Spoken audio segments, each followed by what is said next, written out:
Hello everyone, and welcome to Business Letters and Memos.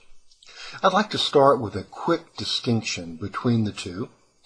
A letter is usually intended for someone outside the workplace, and sometimes letters are given on special occasions inside the workplace. Memos, however, are intended for people inside the workplace. So with that distinction in mind, let's take a look at some of the threads in your conference. We begin in the overview with a discussion, a lecture if you will, about the importance of letters and memos in the workplace. And I hope you see that big number there, the big 90. In other words, letters and memos account for 90% of all business writing or written communication that takes place in the workplace. And let me hastily add to that what I consider to be the most important secret for writing effective workplace communications. And that secret is learning how to tune into the radio station WRIT-FM, which stands for What's Really in It for Me? It is that question which plays in every reader's mind because we are egocentric creatures, human beings. And especially whenever it comes to communication, we want to know how it affects me, how it will benefit me, my company, my family, my whatever. And the way to do that can be summarized with a single word: benefits. How it will benefit me, my company, my family, my whatever. So let's keep that in mind as we work through some of the materials. The second thread is entitled Your Role in Improving Employee Writing. The first part of this lecture is intended to show you the important role that writing plays in a company, not just for the effective running of that company. Any company that works effectively must have a good way of sharing information or communicating information. But writing also plays, as I hope you see here, an important role in the finances of that company. Even a small business, medium-sized business, you will find that employees spend on average, according to the American Society of Business Communicators, even this company, 50 employees who spend 8 hours a week doing writing, means that they have over $500,000 invested in writing. $500,000. That's a lot of money for a medium-sized business. So naturally, you or anyone in the company have every right and obligation to ask, am I getting my money's worth? How can I save money and improve my company's bottom line by improving its writing? Unfortunately, the answer to both is not very good. The answer to the first one is, no, you're usually not getting your money's worth. And the answer to the second one is, not everyone that you see here is cost effective. And not everyone you see here even will make a difference in the writing of your company. That applies to writing consultants, who are prohibitively expensive, manuals and books, which often just gather dust, and online courses and tutoring, which only occasionally address individual differences or individual needs. So what is left? What is left is you, the manager, in your role in improving communication, written communication in your company. Now, in addition to all this kind of negative news that you see here, I'd like for you to put a positive spin on it. The positive spin on it is provided to us by the National Commission on Writing in their report entitled Ticket to Work. And in this PDF, Ticket to Work, which I provide you a link to, you will find that in this survey of business leaders, these business leaders say that 80%, and yes, I am repeating that for dramatic effect, 80% of their employees do not write well enough. Now, let's take the opposite side of that. Would you like to have an advantage over 80% of the other employees who are competing for a promotion or another job?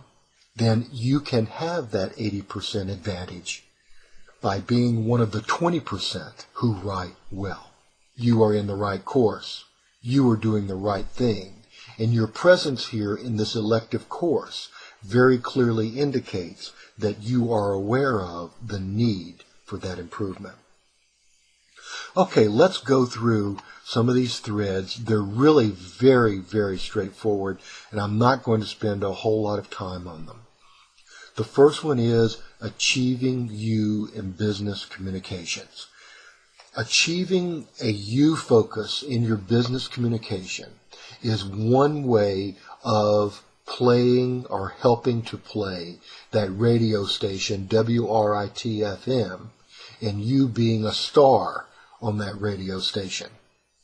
Because the techniques that you're going to study in this thread teach you how to focus your writing on the person and the benefits of your communication to that person.